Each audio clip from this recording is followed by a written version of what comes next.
We started this journey into the whole grass-fed beef world back in 2003. I grew up on a pretty conventional farm in Illinois with a 500-head feedlot, and my dominant memories as a kid of being involved there was farming. For me, was driving a tractor straight, playing with vats of toxic chemicals, and dealing with sick cattle in a feedlot, none of which I had any interest in building a career around.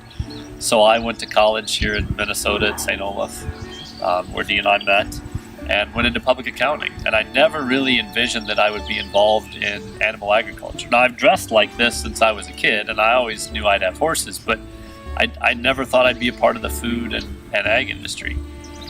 And it wasn't until I was the CFO for Lawrence Meats in Cannon Falls, and I came across an article written by Michael Pollan before he wrote The Omnivore's Dilemma, that he published in the New York Times Magazine, and he compared and contrasted the life of a steer that was grass-fed versus one that was finished in a feedlot.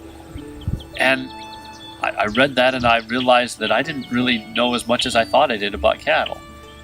And one thing led to another, and I decided to start a company called Thousand Hills Cattle Company to market fresh, by-the-cut, grass-fed beef where you already shop.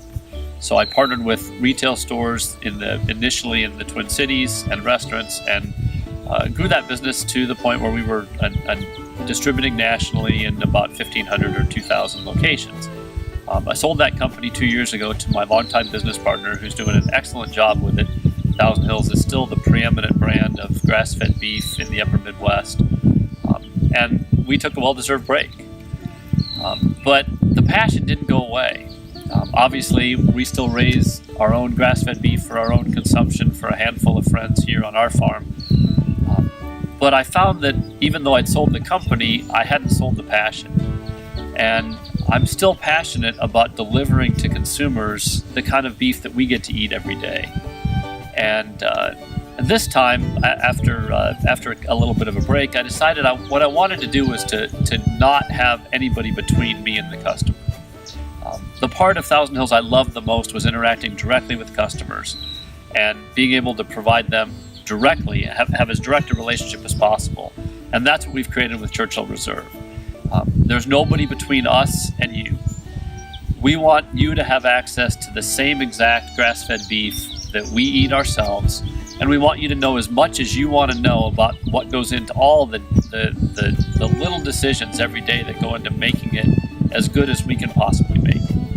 We want every time you finish a Churchill Reserve meal for you to say, wow, I just feel so nourished. I mean, it tasted good, but a half an hour after you eat it, I want you to think, wow, I just feel so healthy and nourished and good. That's how we feel after we eat our beef, and that's what we want to share with you.